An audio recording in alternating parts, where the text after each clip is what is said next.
Rangers kept on closing their gap yesterday as they beat St Johnstone 2-0 at Ibrox to keep the unbeaten run under Philippe Clement alive. In today's video though, we are going to be discussing the January transfer window, whilst also going over all the latest Rangers news from the last 24 hours. There is so much to cover in today's video. And hello everybody, welcome back to the channel guys, I hope you're all well. Before we do get into today's video, as always, please do smash that like button and subscribe to the channel for daily Rangers content. Michael Beale insists he wants to draw a line under his tenure at Rangers. The former Ibrox boss yesterday spoke to the media for the first time as the new head coach of Sunderland. The Londoner was announced as Tony Mowbray's permanent replacement on Monday at the Stadium of Light. The move came just 2 months after he was dismissed by Rangers. The 43-year-old lasted less than 12 months in the hot seat at Ibrox. He insists the goalposts were changed after Ross Wilson's departure in March this year. Bill said, well look, there's small margins. I went in and the team was obviously 9 points behind Celtic. At the time I went in there, so it was always going to be difficult to claw that back.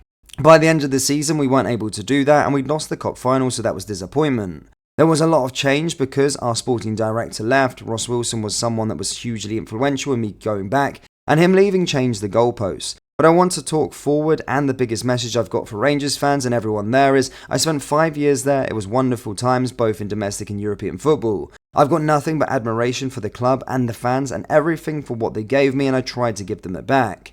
In football, sometimes it's fine margins that determine, so to see the team settled now under Philippe Clement and to win the cup final at the weekend, with that there was players who I signed for Rangers who have gone on to win the league and both domestic cups, so they have completed the set. Within that, there were players who joined us recently and obviously won. There's no need for me to talk about the policies and the club. I would like to just draw a line under it by saying thank you to the fans and the support they gave me in the time that I was there, and the opportunity was fantastic. I feel like I've arrived at a gigantic football club and I'm really excited about this change. From my Rangers time, I would say it's the happiest time I've had in football, and naturally on the way out it never tastes as nice, does it?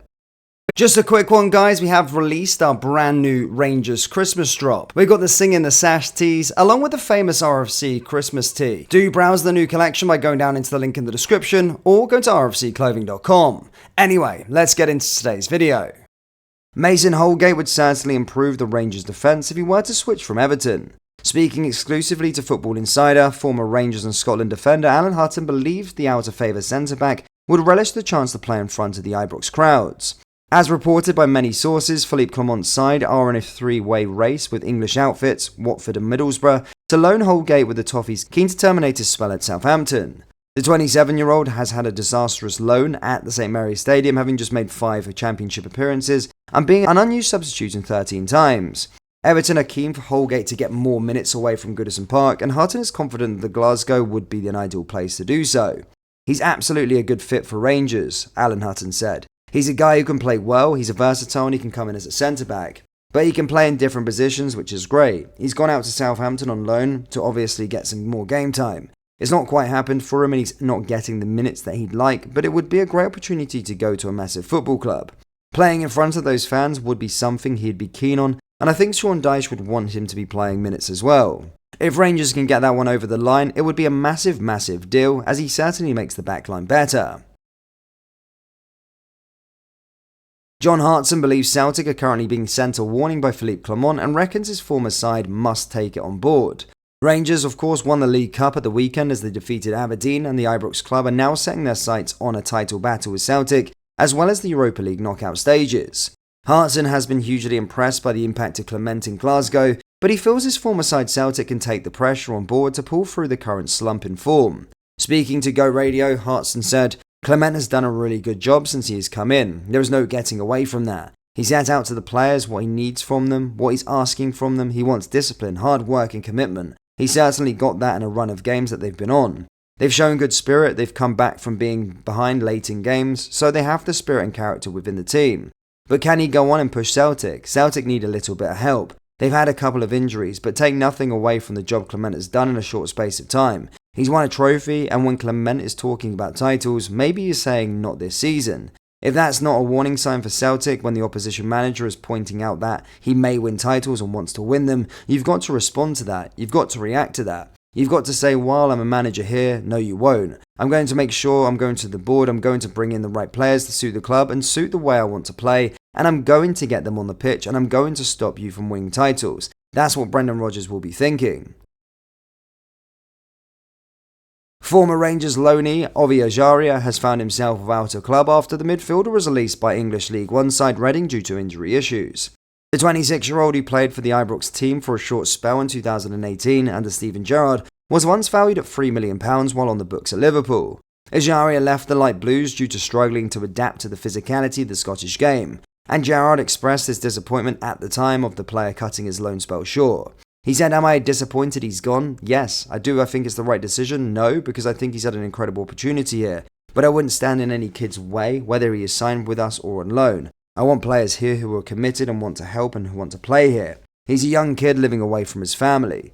After leaving Rangers, Ejaria, who was capped once by England at under-21s level, joined Reading on loan before making that move permanent. He played 124 matches for the Royals, scoring 9 goals in the process before his departure.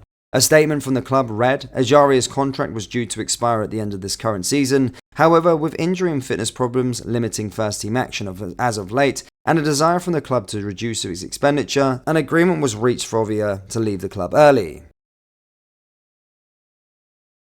Ali McCoys has opened up on some of his worst misses in a Rangers shirt, including one that defied belief. The Ibrox hero, who was used to banging in the goals in Govan, even on the greatest, was occasionally had an off day. McCoys appeared on TalkSport this morning and the panel discussed their worst errors after Kieran Trippier suffered a howler for Newcastle last night that helped Chelsea into the semi-finals of the Carabao Cup.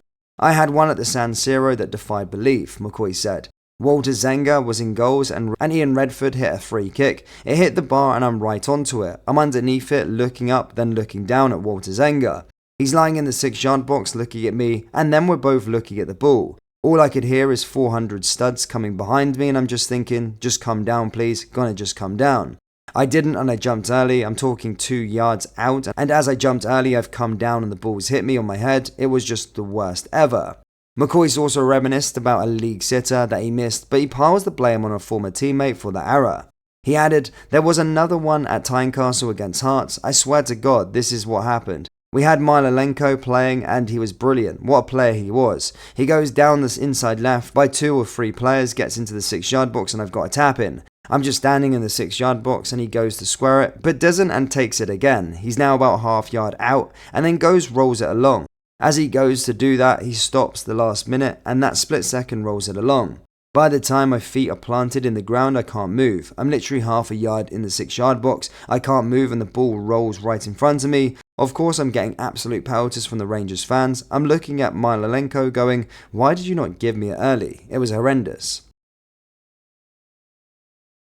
Rangers fans, how many players do you believe we need to sign in the January transfer window? And is Mason Holgate a player that you would like to see at Ibrox? Yes or no? Let me know down there in the comment section below. That brings us to the end of today's video. As always, please do smash that like button and subscribe to the channel for daily Rangers content. Remember, we do have our Rangers Christmas merch available on our website, so do browse the collection by going down into the link in the description or going to rfcclothing.com. Thank you, and I'll see you all next time. Take care. Peace.